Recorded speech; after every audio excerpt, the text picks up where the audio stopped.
the top 10 best movies of the year so far. So now it's time for the tea with the worst movies of the year so far. Obviously, there are some movies that jumped right out from my list. But I actually, in Hollywood's defense, at first had a hard time coming up with 10, but the last few weeks helped me fill out my list. I also included a streaming movie in here, which makes sense because I have one streaming movie on my best list as well.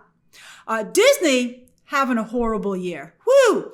And I mean, Lilo and Stitch did very well at the box office, so that's really propping them up there. But it's been rough overall, and they have 3 movies on my list. 2 of them are at the top.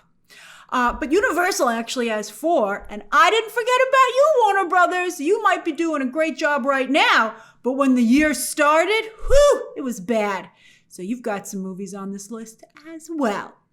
Actually, just one, but yeah, there's one here. So 2025 has been a real roller coaster for all the studios. It's rough. It's rough out there. It's rough out there for everybody, actually. Before we get started, I just want to take a moment to ask you to subscribe because that way you'll never miss a video. I've got reviews coming up, more movie reviews, spoiler reviews, box office reports every Sunday, all kinds of goodies. So all you got to do is click that button right below. Click it. Click it! Clicked it? All right, come on. All right, we're going to take, as we go to number 10, you have a nice little moment here to click it. Mountainhead. What the heck is this? That's okay. A lot of people don't know what this is, but it was a streaming movie from HBO that came out. It aired like a month ago, and it was really a bad situation. You know, for a hot minute, everybody was pretty excited about it because it's from the creator of Succession. That's pretty exciting. And this seems to be his wheelhouse. And HBO was making a big deal about it. They're like, we're dropping it on a Saturday night.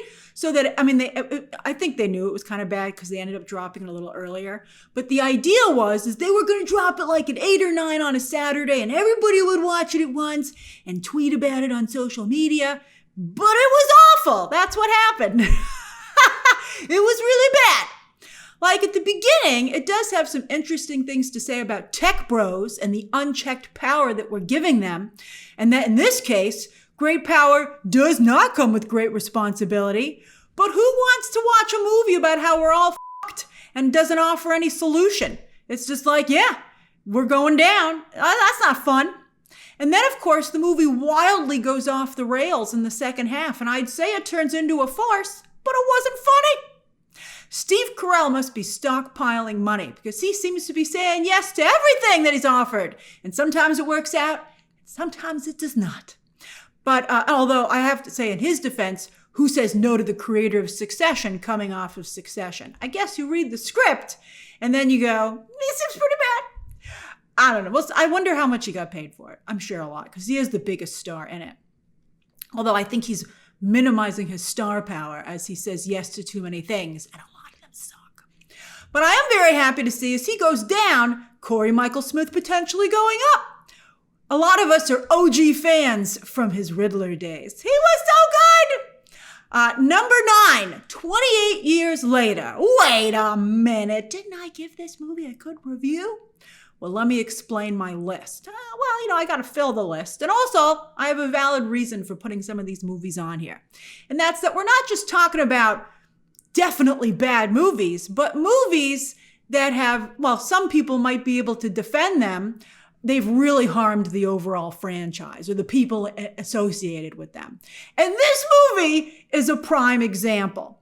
28 years later had one of the best trailers ever. It was winning freaking trailer awards. But once again, a marketing department has sent a movie up the river without a paddle, advertising it as something that it is not, leaving moviegoers angry and bored. If 28 years, a lot of you said you fell asleep during this movie. If 28 years later had been accurately advertised, maybe it wouldn't have made as much money out of the gate, but I don't think it would have people hating on it. I mean, I think we might be having a very different conversation if the advertising had been accurate. But instead, we were given a movie that looked like an amazing horror blockbuster, but instead is actually a depressing indie indie film shot on iPhones that looks like it was shot on iPhones. Whew, I mean, you get used to it, but the opening scene is definitely shot on an iPhone.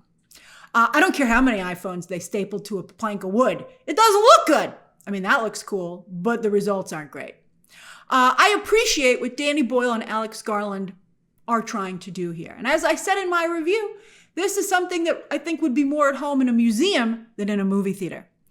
But there's no denying, no matter what the artistic credibility for the film might be, that it was poised to come back in a major way with the mainstream. Everybody was running the first two movies on digital. People were like, gotta get ready for this banger. And then it put everybody to sleep. I mean, the second movie will definitely come out because it was already filmed, but will it even go to theaters? And that third film? Also, this is a planned trilogy. You know, this is the problem with shooting things back to back. You can't course correct if, surprise, people don't like the first half. And then you're like, oh my God, the second half's already in the can and we can't do anything about these notes. We'll see. I mean, it's designed to be a three-parter, so the second movie doesn't end the story. Maybe they can tack on a proper ending with reshoots. Number 8. Megan 2.0. And that's right. I didn't even see this movie. I gotta fill the list. And I know some of you really liked this movie, but you know what? While I didn't see the film, I did see its box office. And for that reason alone, it deserves a spot on this list. 1/3 of the opening weekend of the first film. Ouch! Mega ouch! Oh my goodness. Was Megan, ready to level up to the summer movie season? Clearly not. And also, it was obviously a huge mistake to so drastically change the tone of the film. Going from a creepy doll horror movie to a tongue-in-cheek Terminator meets pop star vibe.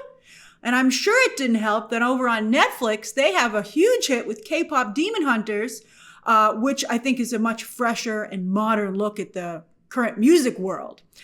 So you're going to watch K-pop Demon Hunters over, maybe some of you watch both, but it didn't go well for Megan. And how did the doll effects get worse in the sequel? Isn't this stuff supposed to get better? Although Hollywood, shoulda, woulda, coulda with Hollywood. And didn't even try is more the way it sometimes goes with Hollywood. Bad news for director Gerard Johnstone and writer Akilah Cooper, especially since the first movie really put them both on the map. And now they've faltered. Although Johnston already has signed a deal to direct the new Monster High movie, which is why I always tell you, sign your deal for your next movie before it comes, before the current one comes out. Some people might be like, well, shouldn't I hold off to maybe get more money or a better deal if the movie's a big hit? Maybe it's not a big hit, right? You can always get a better deal. If it's a big hit, you'll get another deal. Just lock something in while you still can and people are assuming your movie's going to hit. Because, I think it's going to be hard for Akilah Cooper. She'll still work. She's very good. She's very close with James Wan. But this is definitely a setback for her, unfortunately. Number 7, Jurassic World Rebirth. As one of you hilariously commented on my review for this movie, this is a Streamosaurus. Oh, get it? Streamosaurus! Took me a minute, but that's a great joke. If only this movie was as well written. As I said in my review of this film, you are going to have dinosaurs in your dinosaur movie, right? Because there's hardly any dinos in this, and even the monsters are barely on screen. We all marveled at how Universal was racing this, fast-tracking it to the multiplex. Like, they turned this movie around in a year because Gareth Edwards only signed on to direct, signed in February 2024. Famous for his ability to make movies fast and cheap. But remember that triangle? When you make something fast and cheap, that means you can't have the third corner, which is quality. Oh, ScarJo is cursed, and apparently so is Mahershala Ali. Although, this is the big movie for the 4th of July weekend, and a couple of Jurassic movies that have also been awful. This one's really bad, though. But Dominion was pretty bad. I think this is worse.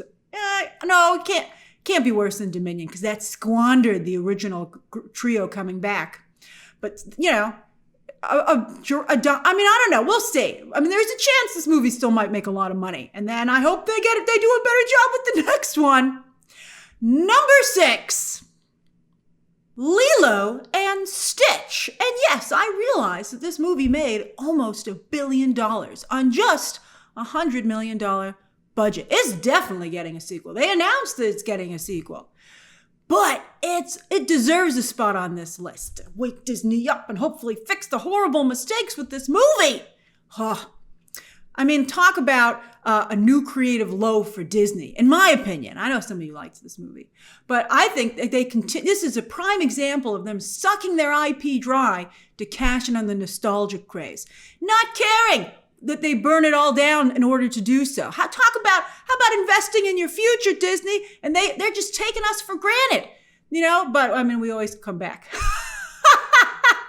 But one day we won't. And every other movie Disney has had this year has not done well. But Lilo and Stitch looked really good. And also, I think that, how you react to this movie depends on how long it's been since you've seen the original Lilo and Stitch. If you only remember it in broad strokes, if you're just like, that Stitch sure is cute, then I do think the movie holds up better. I made the mistake of rewatching the original film literally the morning of the same day I went to watch the remake. And the comparison was unkind. Talk about a perfect example, I said, of the machine that Hollywood has become, where instead of a balance between business and creative, those scales are tipping in the business direction. And it's not good for the industry. That's a bad decision business-wise. I wish they would wake up and realize that. As I said, Stitch looks great. He's wonderfully realized. And thankfully, Stitch's creator, Chris Sanders, who left Disney over creative differences, he's like half fired, half left. They must have given him a lot of money. And he returned to do the voice. And he's been very nice at promoting the film as well. But clearly, you can tell that he was not at all consulted from a story and direction standpoint, because again, this live-action remake is vastly inferior to his original. I think the reason it did well is because Stitch is so cute, the actress who plays Lilo is adorable, and it does have a couple of charming, funny moments. But, oh my God! Disney really stepped in it when in an attempt to modernize Nani and Lilo's situation and give it a girl power twist. Oh my God! Some Kind of Help is bad, right? They ended up ripping out not only the heart of their relationship, but the heart of the entire movie. Let's hope that as they count their money, Disney has also noticed that people are pretty upset about this. Disney always says, they made a lot of money off of it. It can't be that big of a problem. And we're telling you, this is a problem. I hope, right now, it looks like they're going to get away with it. But I think only if they course correct for that sequel that they just greenlit. Number 5, Black Bag. Oh my gosh. Recently in my review for Jurassic World Rebirth, some of you were surprised that I had a nerve to call David Cope a hack. Well, here's more evidence. He's got 2 movies on this list. Man, in Hollywood, if just a fraction of your work is good, if even a teeny tiny fraction of it is good, you'll keep getting hired because Hollywood, for some reason, the studio and the producers feel that their movie that you're doing will be one of your good ones, even if the odds are not in their favor. You're like, 80% of his work is crap. They're like, I believe we'll be in the 20. I think it's because he works so much with Steven Spielberg, but I'm like, it's real bad. I mean, you could read these things once he turns them in and be like, oh, it's one of the bad ones. I don't know what's going on over there. And what a shame, as this movie, Black Bag, has everything you would think you would want.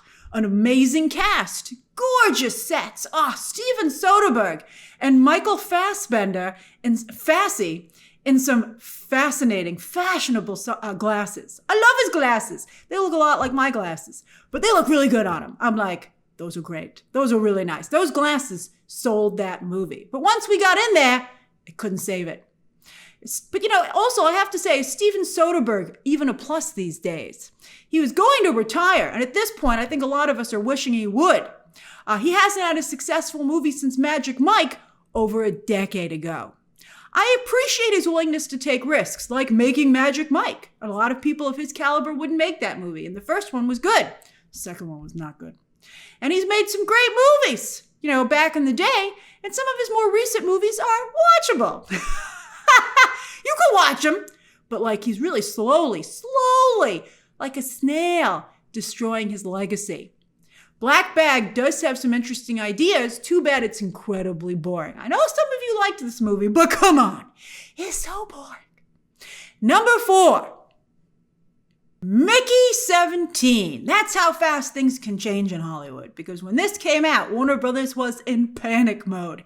In fact, it was so bad that Zazie started interviewing, blatantly, openly interviewing a replacement to head up his film division, while Pam Abdi and Mike DeLuca were still stuck giving presentations. They were screaming at each other in their joint office, and when the trades reported it, they said, come on, we're from New Jersey. We scream all the time. But they were right to be in panic mode. Thankfully, they really turned things around. Woo! Mickey 17 seems like a very long time ago, but in fact, it was just earlier this year. I guess that's why they are optimistic in Hollywood. You just gotta hold on until you can pivot. Pivot! But talk about hurting your legacy for Bong Joon-ho. This is his follow-up to Parasite, his Oscar extravaganza. He could barely hold all of his Oscars, and he was making them kiss. It was hilarious. But look where he is now. New York Times just named Parasite the best movie of the 21st century, but way to prove you can't keep it up. What a waste of capital. Just when you think a filmmaker is going to turn a corner and level up, instead, he slides back to where he was before, and that's making Snowpiercer 2. Now, I know some of you like Snowpiercer. I'll never forget it. I went to see a Snowpiercer screening, and he was there. He was a Q&A, and he said, Sound of Music sucks. And I was like, how dare you? Well, I said it in my head. But then in his defense, I did go back and watch Sound of Music a couple years later, and I was like, he might be right. This isn't aging that well. But, it still has really good elements. I wouldn't dismiss it. It's better than Snowpiercer and Mickey 17. All right, so anyway. Snowpiercer, by the way, also got a streaming series, which was short-lived, but it's wildly uneven, as is Mickey 17. But thankfully for the cast of Mickey 17, this movie is not their fault, and they still managed to do good work in it. Particularly Robert Pattinson, who's, strengthening his relationship with Warner Brothers. And he continues to prove to be a very interesting and dynamic actor who's also surprisingly good at comedy. You'd have to be in the Twilight. All right, those made a lot of money. All right, so anyway, he wouldn't have a career if not for those. I used to think he was following in Leonardo DiCaprio's footsteps, but I think it's become quite clear, as I've said a couple of times now, that he's the new Johnny Depp, thanks to his penchant for quirky roles. And he's good in them. This movie is only worth watching for his performance, and Steven Yeun, although Steven Yeun in a lot of flops, man. Although I like his movies. I like Nope, too. But yeah, this movie's not good. Another pretty good trailer and an idea wasted. Number 3, Wolfman. We got ourselves a trend here of directors wasting capital. They have an amazing opportunity and they can't capitalize on it. It's not always their fault. Hollywood's a tough business. Sometimes an idiot producer or studio executive comes in and messes it all up. But I don't know. It's hard to find even a glimmer of goodness in these things. And also I think Bong Joon-ho had final cut. Yeah, I don't really know in these cases I think it's the director's fault. What do you think? All right, so anyway, after Insidious Chapter 3 and the very underappreciated Upgrade, I'm glad I've turned some of you on to how good that movie was, Lee Whannell got The Invisible Man, and he was pretty good with it. He did some interesting things with it on a shoestring budget, but I didn't think we knew they were all going to be like that, or else I think we wouldn't have been so nice to The Invisible Man. Universal, who's really trying to bring their MonsterVerse back, they're like, we know we have an IP here. And interestingly enough, they've had the most success in their theme park division with this IP. I hope they realize that. But at first, they decided to give it over to Whannell, giving him Wolfman. When you see the grandeur and romanticism of Dark Universe, you can really see what's missing from these other current Universal monster movies. You're like, everyone said we like the bigger one better. This one was a camping trip where the dad slowly turns into a werewolf, but we spend most of our time with the mom and the kid. That's not only sad, but also boring. Oh, it was really bad. And this isn't just a problem for Whannell, as Blumhouse has 2 movies on this list, this and Megan, with Hollywood starting to wonder if maybe the mega horror producer is overextending himself. It's tough, It's tough. You got to be careful. Looks like it's time for Universal to reboot its monster movies yet again. Take a look at Dark Universe. People really like that. Number 2. Captain America, Brave New World. And this one I feel bad about. I really like Anthony Mackie's Sam Wilson. I think he has so much potential as a really kind and empathetic leader for the Avengers, but Marvel's doing him dirty. I feel bad also because I kind of liked this movie when I watched it. I can see the flaws in retrospect, but I had a good time. But then I watched and remember Falcon and Winter Soldier, which apparently a lot of people cannot say the same. People were, when this movie came out, and some pretty big people were like, when did Sam Wilson become Captain America? And I'm like, I know I saw you. I know you saw him get that shield in Avengers Endgame.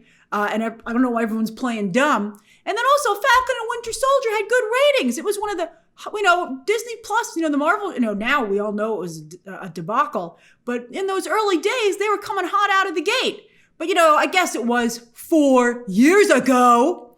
So yes, Cap 4 is the canary in the coal mine for Hollywood on two major lessons that I hope Hollywood is learning.